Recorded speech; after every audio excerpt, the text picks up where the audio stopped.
There are lights, bigger lights, and then there's Hong Kong. The world's big cities offer culture, convenience, and a cosmopolitan way of life. Living in a city, especially like this, can be anything but easy. Property prices are some of the highest in the world. The city's battle with air pollution is well known. With so much development, there's also the noise pollution. Now an entirely different problem. It's trying to live in a city of lights, lots of lights.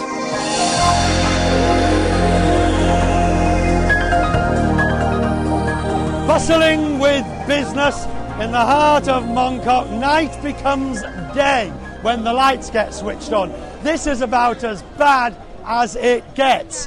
And remember, there are people living up there trying to sleep, if they can. Wesley Wai couldn't take it and had to move. But not before he produced a video, a combination of still photos that dramatically showed the effect of living here.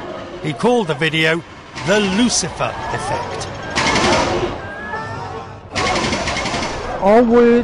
I had insomnia, he says, and if my blinds were open, I didn't have to turn on my lights.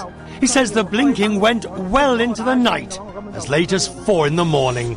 The problem is, as the television picture keeps changing, the light reflects onto the building opposite. It's like living in an amusement arcade. You might ask, why would anyone choose to live on a street like this? With soaring property prices, Wesley says it's all he could afford. Professor Henry Chung has been studying light pollution for more than a decade and says not only is excessive light a real nuisance, it's a waste of energy. So what would you do? Would you switch them all off? It's a good idea, but of course we have to strike a balance. That's why I think the government has to do something.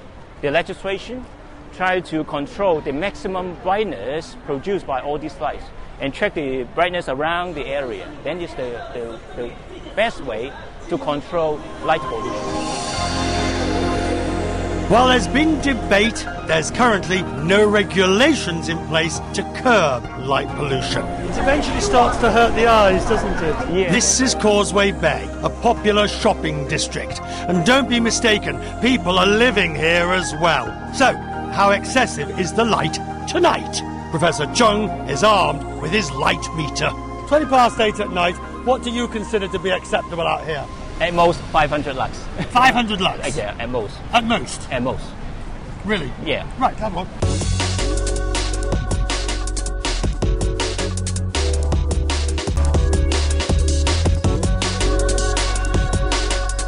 So they are 2,600, which effectively is daylight. And if you want to see the culprit, there's the daylight.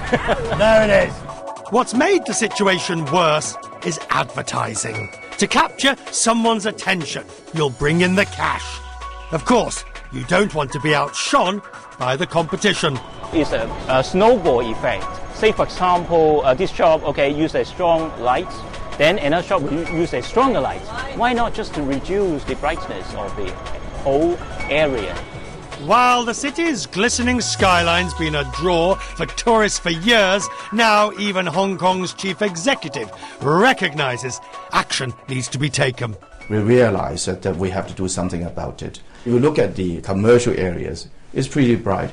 I think it becomes offensive at times. We are now introducing gradually regulation restriction to make sure people do have a quiet night and not be disturbed too brightly on nights. The Environment Bureau has proposed the government switch off decorative lighting by 11 p.m, educate the public about energy waste and investigate complaints.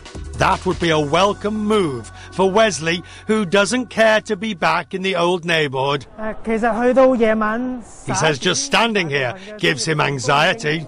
Stress that could be avoided and the city made more tolerable, more livable, if they'd only turn down the lights. Richard Quest, CNN, Hong Kong.